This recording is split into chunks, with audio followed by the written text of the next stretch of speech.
রহস্য রোমাঞ্চে ঘেরা বাংলা তথা বিশ্ব সাহিত্যের নানান গল্প নিয়ে আসছি আমরা আমাদের চ্যানেল মৃতের শহর। সাসপেন্স স্টেশন মৃতের শহরে আজ হেনরি সিসিলের লেখা অন্ধকারের অতিথি শুরু হচ্ছে আজকের গল্প।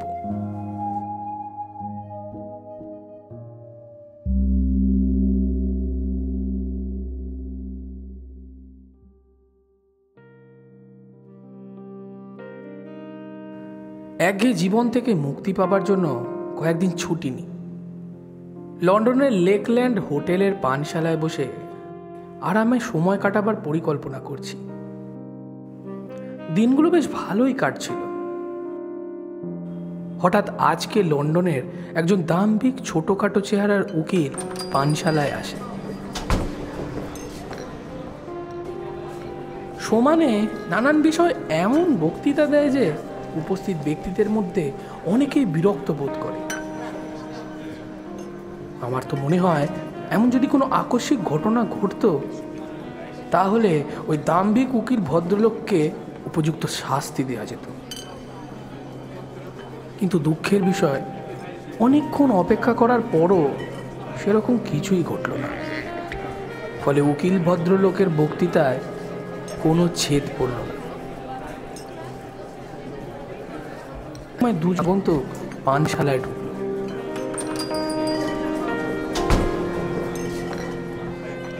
তাদের পোশাক আশাক অতি সাধারণ।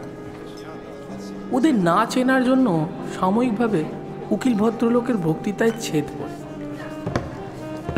আগন্তুকেরা পান্তশালার বিরাট টেবিলের সামনেরকার চেয়ারে এসে বসল।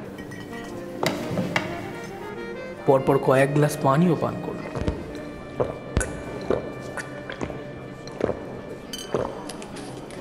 পরে আমাদের দিকে ঘাড় ফিরিয়ে বলল তারা নাকি অবর্ণনীয় কষ্ট করে গ্রিনস্টোন ক্র্যাগের চূড়োয় উঠেছিল, কিন্তু তারা নিরাশ। যা দেখবে বলে ভেবেছিল তার কিছুই নাকি তারা দেখতে পায়নি। তাদের সময়টা নাকি বৃথাই যায়। আগন্তুকেদের দেখে ও ওদের কথাবার্তা শুনে পান্তশালার উপস্থিত লোকেরা তাদের কেউ পাত্তা দেয় না।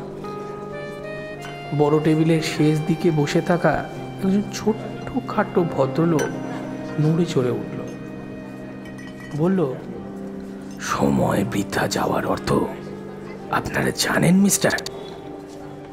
সকলেই প্রশ্নকর্তার দিকে তাকায়। আমিও এতক্ষণ লোকটার দিকে তাকাইনি। ভদ্রলোক বলল, তাহলে সময় বৃথা যাওয়ার একটা গল্প আপনাদের শোনাই। তাহলে আপনারা বুঝতে পারবেন যে পাহাড় ওঠার সময় আপনাদের সময় বৃথা যায়নি, পরন্তু সুন্দরভাবেই কেটেছে। ভদ্রলোক এ বিষয়ে কাউকে কিছু বলার সুযোগ না দিয়ে বলতে শুরু করল।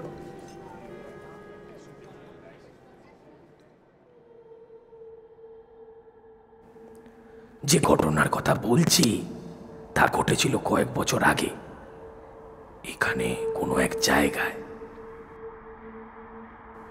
অনেকদিন ধরে একজন ফেরারি আসামি পুলিশের চোখে ধুলো দিয়ে ঘুরে বেড়াচ্ছিল। একজন ডিটেকটিভও তাকে সমানে তাড়া করে চলে। এরকম তাড়া করতে করতে একদিন আসামিটা রাতের অন্ধকারে পাহাড়ি এলাকায় ঢুকে পড়ে।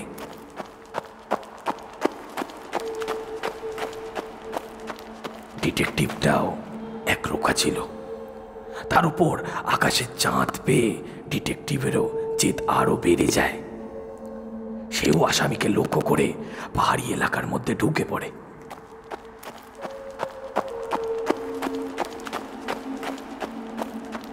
চাঁদের আলোয় আসামির ছায়া দেখে ডিটেকটিভ গুটি মেরে পাহাড়ে ওঠে। চিৎকার করে আসামিকে আত্মসমর্পণ করতে বলে। কথা বলার সময় ডিটেকটিভটার পা ফসকে যায়। সে পাহাড়ের ওপর থেকে নিচে পড়তে শুরু করে। ঈশ্বরের করুণ বশত সে একটা ঝুলন্ত পাথরের চাইয়ের উপরে আছড়ে পড়ে। দেহে তেমন কিছু হয় না, তবে পায়ের গোড়ালি হয় মচকেছে নয়তো হাড় ভেঙেছে। ডিটেকটিভটি ঝুলন্ত পাথরের চাইয়ের উপর থেকে পাহাড়ের নিচের দিকে তাকায়। দেখে পাহাড়ি কাঠ খুব কম নয়, কেননা চাঁদের আলোয় তার শেষ দেখা যাচ্ছে না। আবার পাহাড়টা এমনই খাড়াই যে কোনো রকমে পাহাড়ের ওঠাও সম্ভব নয়। কাজেই এরকম তাড়াহুড়ো করে পাহাড়ে ওঠার জন্য মনে মনে অনুতপ্ত হয়। এই নির্জন জায়গায় কারোর সাহায্য পাওয়ার সম্ভাবনা আছে বলে তার মনেও হয় না। যখন সে এত সব ভাবছে, সে সময় পাহাড়ের উপর থেকে অপরাধী চিৎকার করে ডিটেকটিভের নাম ধরে ডাকে, বলে, আমার কথা শুনতে পাচ্ছেন? আমি একটা দড়ি নিয়ে আসছি, সেই সময়টুকু আপনি ধৈর্য ধরে অপেক্ষা করুন। ডিটেকটিভ চুপ করে অপরাধীর কথা শুনছিল। অপরাধী চুপ করতে সে বলে ওঠে, তুমি কি উইলিয়াম টার্নার? অপরাধী বলে, আগে হ্যাঁ, আমি অপরাধী উইল টার্নার। নিউনি প্ল্যান্টকে খুন করার অপরাধে তোমার নামে ওয়ারেন্ট আছে। অপরাধী হাসে, বলে, সে আমি জানি, তবে এখন আপনার আমাকে গ্রেফতার করার ক্ষমতা আছে কি? ক্ষমতা না থাকলেও তোমার কণ্ঠস্বর শুনে তোমাকে গ্রেফতার করে। এবারও অপরাধী হাসে, বলে, কই, সেরকম তো কিছু মনে হচ্ছে না। আমি তো বেশ স্বাধীনভাবে আছি। হ্যাঁ, তা ঠিক, তবে শোনো উইলিয়াম টার্নার, আমাকে দড়ি দিয়ে ওপর তোলার সঙ্গে সঙ্গে আমি তোমায় গ্রেফতার করব। তা না হলে আমার আইন অবমাননা করা হবে। এবার অপরাধী ডিটেকটিভকে ধমক লাগায়, বলে, এইবার আপনি দয়া করে একটু থামুন। আগে আপনি বাঁচুন, তারপর আইনের কথা চিন্তা করবেন। এখন আমি আপনার জন্য দৌড়ে আনতে যাচ্ছি, সেই সময়টুকু আপনি একটু ধৈর্য ধরে থাকুন।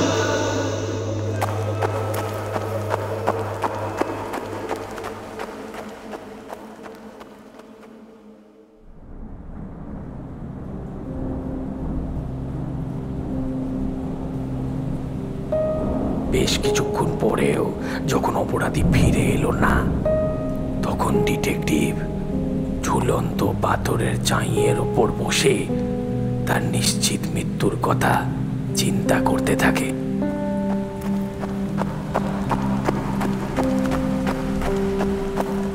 শেষ পর্যন্ত অপরাধী তার কথার খেলাপ করে না। সে এক গোছা দড়ি নিয়ে ডিটেকটিভের কাছে আসে। মাঝরাত থেকে যে ঝুরঝুরে বৃষ্টি হচ্ছে, পরের দিন সকাল পর্যন্ত সে থামে না। শুধু তাই নয়, অপরাধী উইলিয়াম টার্নার চলে যাবার পর পাহাড়ে অন্তত পক্ষে ডিটেকটিভের নজরে তৃতীয় কোনো ব্যক্তি পড়ে না। অপরাধী টার্নার নির্দিষ্ট জায়গায় আসে, বেশ চিৎকার করে বলে, আপনি কি বেঁচে আছেন স্যার? ডিটেকটিভের কাছ থেকে কোনো উত্তর আসে না। আবার অপরাধী টার্নার আরো বেশি জোরে চিৎকার করে বলে, যদি বেঁচে না থাকেন তাহলে শুধু শুধু আপনার মৃতদেহের জন্য সময় নষ্ট করবো না। এবার আর ডিটেকটিভ চুপ থাকতে পারে না।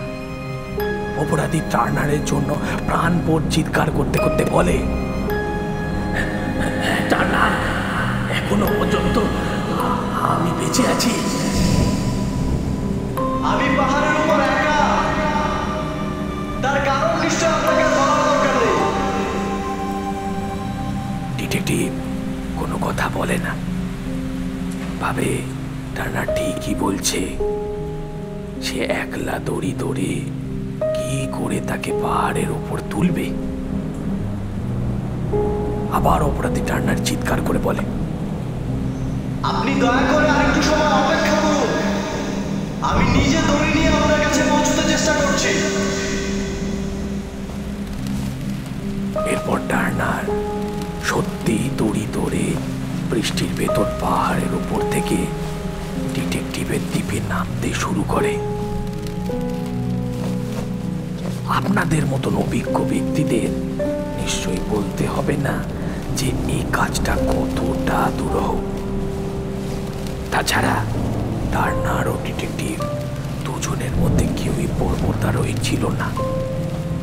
স্বভাবতই টার্নার অতি কষ্টে ডিটেকটিভের কাছে পৌঁছয়।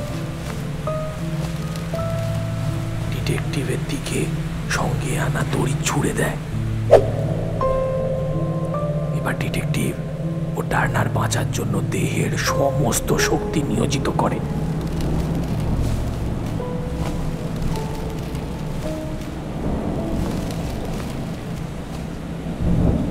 অতি কষ্টে পাহাড়ের উপরে নিরাপদ আশ্রয় আসে। একে অন্যের দিকে তাকিয়ে থাকে, কেউ কোনো কথা বলে না।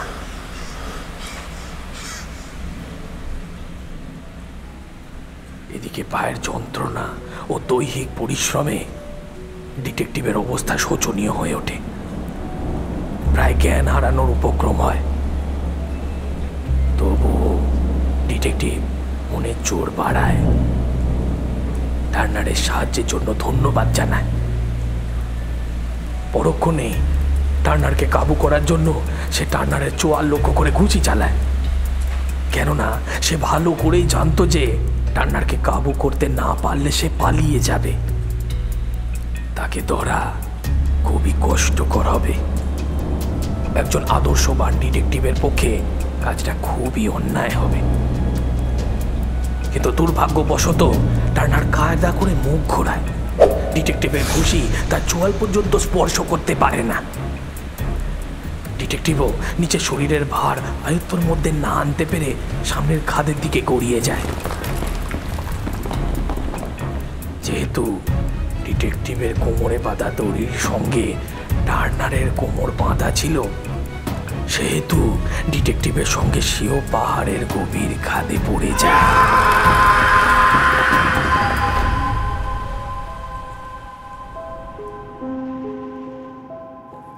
দুজনের দেহ চূর্ণ বিচূর্ণ হয়ে এক কিম্ভূত কিমাকার আকৃতি নেয়, ফলে দুজনেই মারা যায়।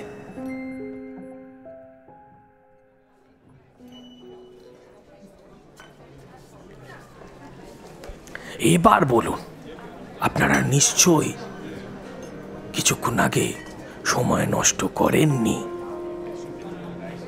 পর্বতারোহীরা কিছু বলার আগে সেই উকিল ভদ্রলোক বেশ জোরে জোরে হেসে ওঠে, বলে, ব্যাপারটা খুব অদ্ভুত। আপনি কি বলতে চান, এই ঘটনাটা সত্যি? পানশালার সকলে উকিল ভদ্রলোকের দিকে তাকায়, কেউ কোনো কথা বলে না। সেই বেটে বক্তাটা বেশ জোরের সঙ্গে উকিল ভদ্রলোকটার কথার প্রতিবাদ করে উঠল, বলল, ঘটনাটা 100% সত্যি। উকিল ভদ্রলোক এবার পানশালার মাঝখানে এসে দাঁড়ায়, সকলের দিকে বেশ বিজ্ঞের হাসি ছুড়ে দেয়, বলে, আমি খুব সহজেই প্রমাণ করে দেব যে ঘটনাটা সত্যি সত্যি নয়। কেননা এই ঘটনার সময় এমন কোন লোক ঘটনাস্থলে ছিল যে নিজের চোখে সব ব্যাপারটা দেখেছে, অর্থাৎ তাকে সাক্ষী মানা যায়। পানশালায় উপস্থিত কয়েকজন উকিল ভদ্রলোককে সমর্থন করে। এবার প্রশ্ন, আসামি ও ডিটেকটিভ দুজনেই খাদে পড়েছিল, তাদের মৃত্যুও কি একই সময় হয়েছিল? পানশালার সেই লোকগুলো ফের উকিলকে সমর্থন করে মাথা নাড়ে। এবার উকিল ভদ্রলোক বেশ উৎসাহিত হয়। সে পানশালায় উপস্থিত সকলের দিকে হাসি মুখে তাকায়, বলে, তাহলে এটা প্রমাণ হয় যে যেহেতু এই ঘটনার কোনো সাক্ষী নেই, আসামি ও ডিটেকটিভের মধ্যে কেউ বেঁচে নেই, স্বভাবতই প্রকৃত ঘটনা কারোর পক্ষে জানা সম্ভব নয়। সবটাই কাল্পনিক, সবটাই বানানো। আগের লোকগুলো মাথা নেড়ে উকিল ভদ্রলোককে সমর্থন জানায়। উকিল বিজয়ের দৃষ্টি সকলের ওপর বোলায়, বলে, অবশ্য এর পেছনে একটা দিক আমাদের ভেবে দেখা দরকার। তা হলো ডিটেকটিভ ও অপরাধীর কারোর প্রেতাত্মা যদি অন্য রূপ নিয়ে আমাদের আসরে আসে, তাহলে হয়তো বিশ্বাস করা যায়। এবার সেই বেটের লোকটা বেশ নড়ে চড়ে বসে। উকিল ভদ্রলোকের বক্তৃতার জন্য ধন্যবাদ জানায়। তার বক্তব্য ধৈর্য ধরে শোনার জন্য সকলের প্রতি কৃতজ্ঞতা জানায়। বক্তব্য শেষ হওয়ার সঙ্গে সঙ্গে সকলের চোখের সামনে সে বেটে ভদ্রলোক কর্পূরের মতো বাতাসে মিশে যায়।